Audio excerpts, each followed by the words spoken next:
In the year 2142, humanity had reached a comfortable but stagnant level of technological advancement.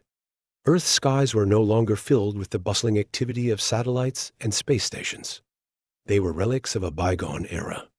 The human race had found peace within their planetary boundaries, unaware of the brewing storm just beyond their atmosphere.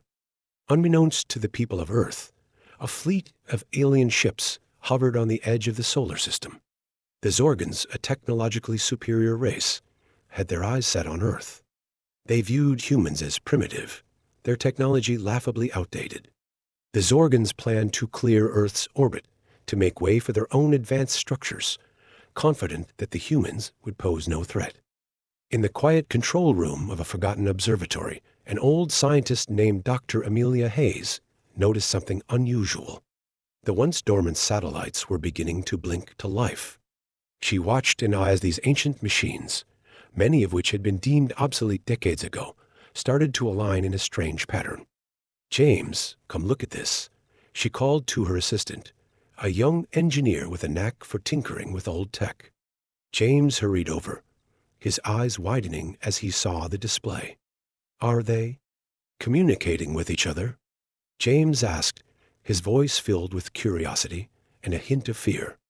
"It appears so," Dr. Hayes replied, her mind racing with possibilities. But why now? And for what purpose? As they pondered these questions, a massive Zorgan mothership materialized in Earth's orbit. The skies darkened as smaller ships began to descend, creating a network of energy beams that linked them together, forming a shimmering net around the planet. The invasion had begun. Panic spread across Earth as news of the alien presence reached the public. Governments scrambled to respond, but their modern defenses were no match for the advanced Zorgan technology. It seemed humanity was doomed to subjugation, or worse. But Dr. Hayes and James saw an opportunity in the chaos. The old satellites, though primitive by Zorgan standards, had one advantage: they were forgotten, overlooked, and underestimated. The aliens didn't consider them a threat, which meant they could be repurposed. "James, we need to act fast," Dr. Hayes said with urgency. "If we can find a way to link these satellites into a defensive network, we might stand a chance." James nodded, already pulling up schematics and old manuals. "I'll start working on the code to synchronize them. We can use their outdated communication protocols to our advantage." The Zorgans won't see it coming. For the next several hours, the observatory became a hub of frantic activity. Dr. Hayes and James worked tirelessly, connecting with other scientists and engineers across the globe. They repurposed the satellites, turning them into a decentralized defense system. Each satellite would act as a node in a vast, invisible web, capable of disrupting the Zorgan energy beams and creating interference in their communications. As they worked, the Zorgan ships continued their descent, landing in major cities and establishing control points. Humanity's military forces were overwhelmed, and the situation grew increasingly dire. But Dr. Hayes and James pressed on, driven by the hope that their plan could turn the tide. Finally, after what felt like an eternity, the network was ready. Dr. Hayes took a deep breath, her finger hovering over the activation button. "This is it," she said, looking at James. "Are you ready?" James nodded, his face set with determination. "Let's show them what old tech can do." With a single press, the network came to life. The satellites hummed with energy, their ancient circuits blazing with renewed purpose. Beams of light shot out, intersecting and creating a shimmering dome around the planet. The Zorgan energy net flickered and then shattered, leaving their ships exposed and vulnerable. For the first time since the invasion began, humanity had struck back. The tide was turning, and the battle for Earth was just beginning. The activation of the satellite defense network sent shockwaves through the Zorgan fleet. Alarms blared on their ships as the intricate web of human technology began to disrupt their systems. The Zorgan commanders, who had confidently expected an easy conquest, were suddenly faced with a formidable challenge. On Earth, the mood shifted from despair to cautious optimism. Dr. Hayes and James watched the screens in the observatory, tracking the network's performance. The satellites, though old, were performing beyond expectations, creating a protective shield around the planet. "This is incredible," James said, his eyes wide with excitement. "The interference is breaking through their energy beams. We might actually have a chance." Dr. Hayes nodded, a determined look on her face. "It's a start, but we can't stop here. We need to find a way to push them back and disable their ships." As the news spread, other scientists and engineers joined the effort, pooling their knowledge and resources. They devised a plan to repurpose the satellites further, turning them into offensive weapons. Each satellite would be equipped with a modified EMP electromagnetic pulse generator, capable of disabling Zorgan ships. Meanwhile, the Zorgans scrambled to regroup. Their superior technology was being outmaneuvered by what they had considered primitive relics. Their energy beams, which had been their primary weapon, were now a liability as the satellite network disrupted and reflected the energy back at them. Zorgan Commander Karzel paced angrily on the bridge of his ship. "How is this possible?" he demanded, his voice a mix of frustration and disbelief. "These humans should be no match for us." One of his officers, a technician named Rylock, spoke up cautiously. "It seems they have repurposed their old satellites. Our systems are vulnerable to their interference. Then we must adapt," Karzel growled. "Prepare a counter-offensive. Target their ground-based control centers and destroy them." Back on Earth, the human resistance grew stronger. The satellite network had bought them time, but the Zorgans were not giving up easily. Reports came in of alien ships targeting key locations, including the observatory where Dr. Hayes and James were based. "We need to move," Dr. Hayes said urgently. "They're coming for us." James quickly gathered their equipment, packing up the essential tools and data drives.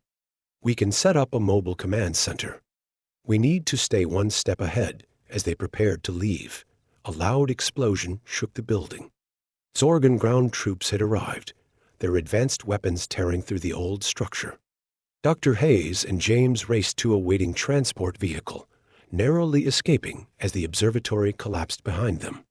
Driving through the chaos, they contacted the other resistance groups. "We need to activate the EMP generators now," Dr. Hayes said. "It's our best chance to disable their ships and turn this fight around." Coordinating with teams around the globe, they synchronized the activation of the EMP pulses. One by one, the satellites unleashed their electromagnetic waves, creating a cascade of energy that rippled through the Zorgan fleet. In space, the effect was immediate and devastating. Zorgan ships powered down, their systems fried by the intense pulses. The once imposing fleet now drifted aimlessly, their weapons and shields rendered useless. On the ground, the human resistance launched a counterattack, targeting the now vulnerable Zorgan ground troops. The battle turned in humanity's favor, the tide of the invasion slowly but surely reversing. Dr. Hayes and James watched the unfolding events from their mobile command center, a mix of relief and resolve on their faces. "This isn't over yet," Dr. Hayes said. "We need to ensure they don't recover. We have to find a way to push them out for good." James nodded, determination etched on his face. "Let's show them what humans can really do." As the battle raged on, humanity's spirit of ingenuity and resilience shone brightly. The outdated technology, once seen as a weakness, had become their greatest strength. And with each passing moment, the hope for a victorious end grew stronger. The skies above Earth were filled with the remains of the Zorgan fleet, drifting aimlessly, their once formidable ships now lifeless hulks. On the ground, the human resistance grew bolder. With the EMP pulses crippling the alien technology, Earth's defenders gained a much-needed advantage. Dr. Hayes and James coordinated with resistance leaders from their mobile command center. They knew the fight wasn't over. The Zorgans still had a significant presence on the ground, and their mothership loomed ominously in orbit, shielded from the EMP pulses by its advanced defenses. "We need to focus on disabling their command structure," Dr. Hayes said, studying the holographic map of Zorgan positions. "If we can take out their communication relays, they'll be blind and disorganized." James nodded, already devising a plan. "We can repurpose some of the satellites to jam their signals. It'll take some time, But it could give us the upper hand. As they worked, the resistance forces mobilized, launching coordinated strikes on Zorgan ground troops. The human military, armed with whatever weapons they could scavenge or repurpose, fought bravely, their determination bolstered by the success of the satellite network. In a makeshift command bunker, General Thompson, the leader of the resistance, received updates from his field commanders. "We're making progress, but the Zorgans are regrouping. We need to hit them hard and fast. We're ready to deploy the signal jammers," Dr. Hayes reported through the comlink. "Give us the go-ahead, and we'll cut off their communications." "Do it," General Thompson ordered. "We can't afford to let them regain control." High above, the satellites once again came to life. This time, they focused their energy on jamming the Zorgan communication frequencies. The effect was immediate and chaotic. Zorgan troops, unable to coordinate with their command, became disoriented and vulnerable. On the ground, the resistance forces took advantage of the confusion.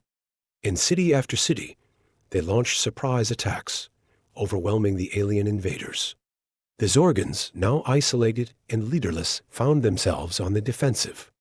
In one of the key battles, a group of resistance fighters led by Captain Sarah Mitchell infiltrated a Zorgan command post. Using stealth and cunning, they neutralized the alien guards and planted explosives around the facility's power core.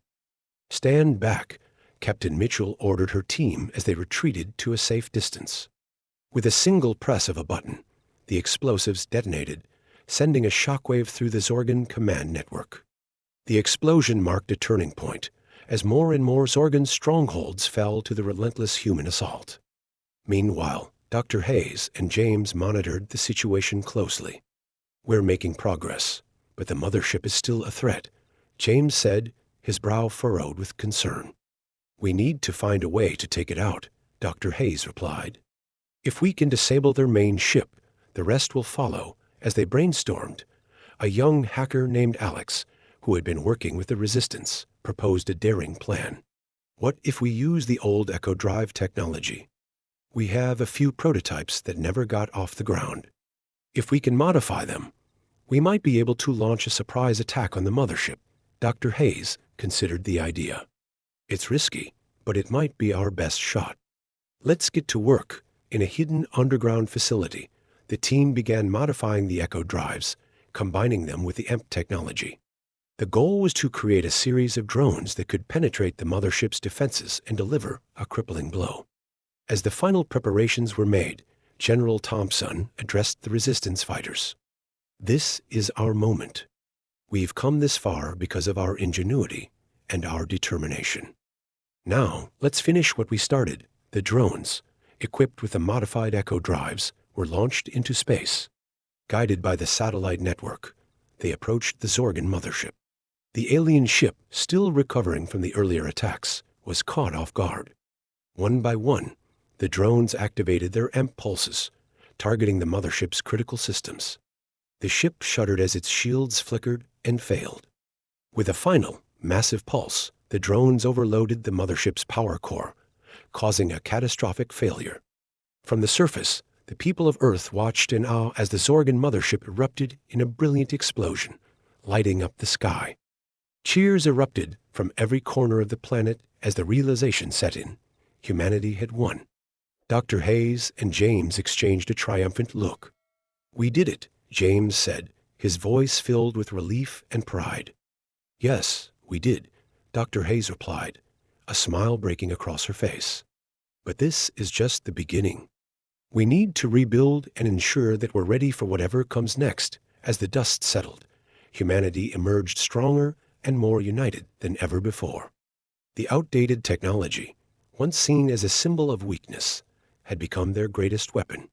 And with their ingenuity and resilience, they had turned the tide against a seemingly invincible foe.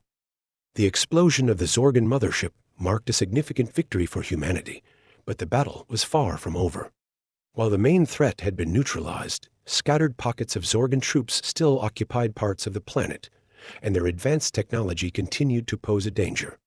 In the days following the mothership's destruction, Earth entered a period of intense recovery and rebuilding. Governments and resistance groups coordinated efforts to restore order, provide aid to affected areas, and fortify defenses against potential future threats. Dr. Hayes and James remained at the forefront of these efforts, their expertise in repurposing old technology proving invaluable.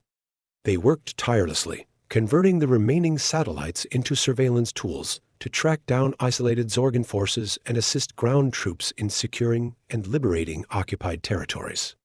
"Every bit of tech we can salvage and repurpose counts," Dr. Hayes said during a meeting with key resistance leaders.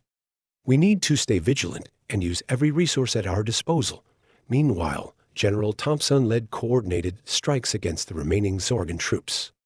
Using the jamming signals and real-time intelligence from the satellites, the human forces systematically dismantled the alien strongholds. The tide had turned, but the road to complete victory was still long and treacherous. In one particularly intense operation, Captain Sarah Mitchell and her team were tasked with reclaiming a heavily fortified Zorgan base located in what had once been a bustling human city. The base housed advanced alien weaponry and a communication hub that, if left intact, could allow the Zorgans to regroup and call for reinforcements. "We need to move quickly and strike hard," Captain Mitchell briefed her team. "Our objective is to take out their communication hub and secure the base. Expect heavy resistance under the cover of night." The team infiltrated the city, moving silently through the ruins. They encountered several patrols but managed to evade detection, thanks to the intelligence provided by the satellite network. When they reached the base, they launched a swift and coordinated attack. Explosions rocked the base as the resistance fighters engaged the Zorgan troops. The battle was fierce, with both sides sustaining heavy casualties. Captain Mitchell's team fought with relentless determination, driven by the knowledge that this operation could be a turning point in the war. Inside the base, they located the communication hub, heavily guarded by elite Zorgan soldiers.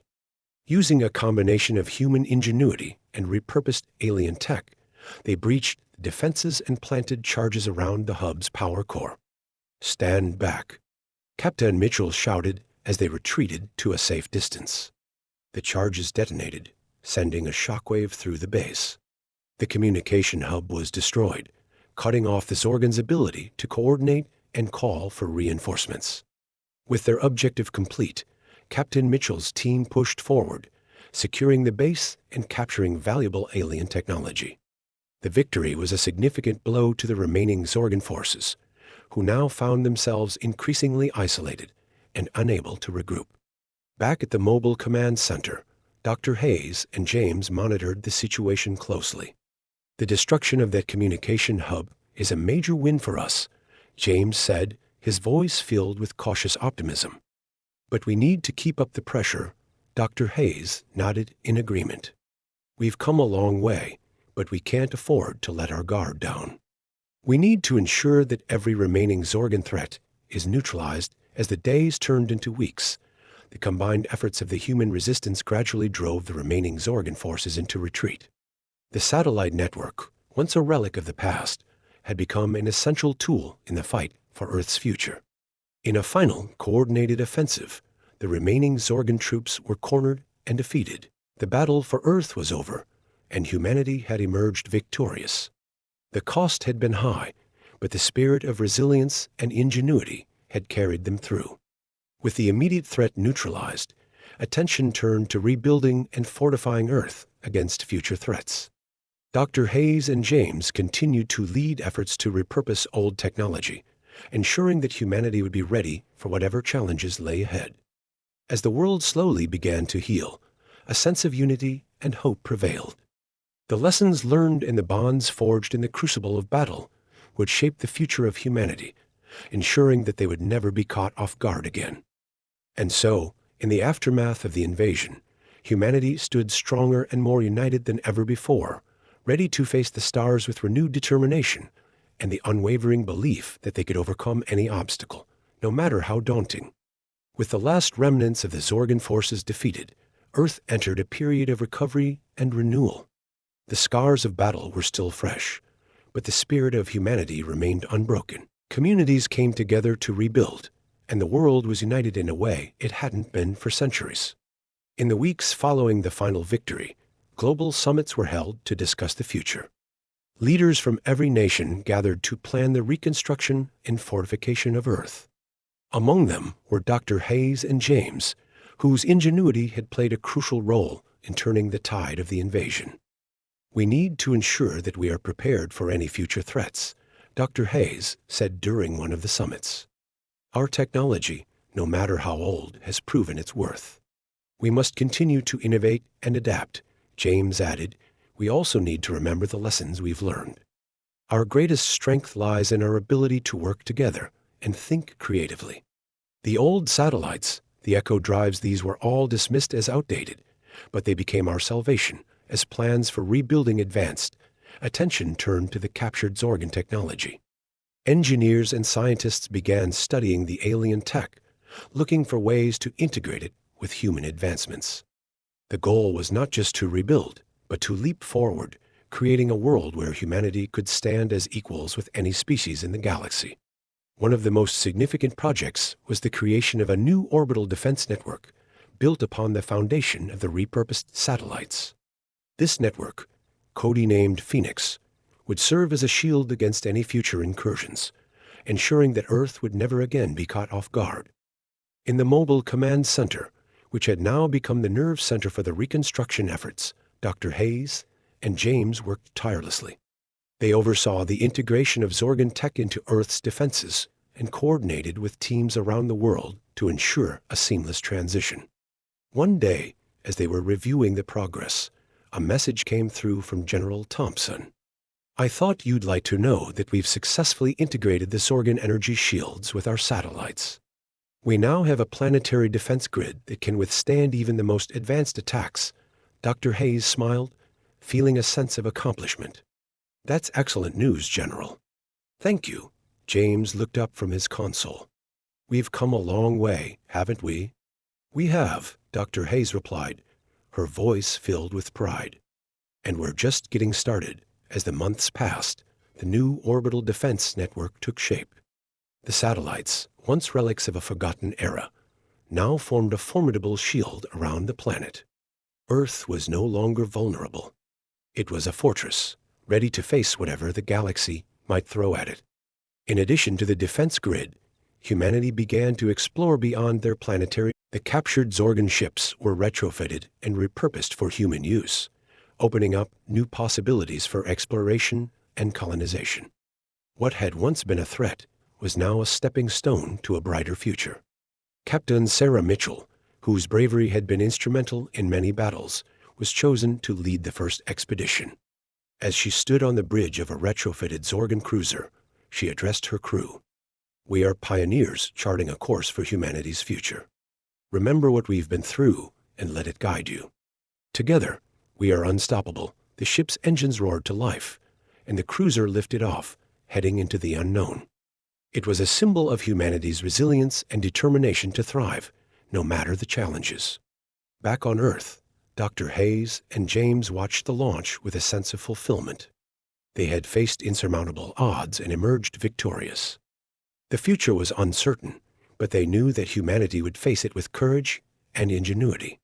"We did it," James said, his voice filled with emotion.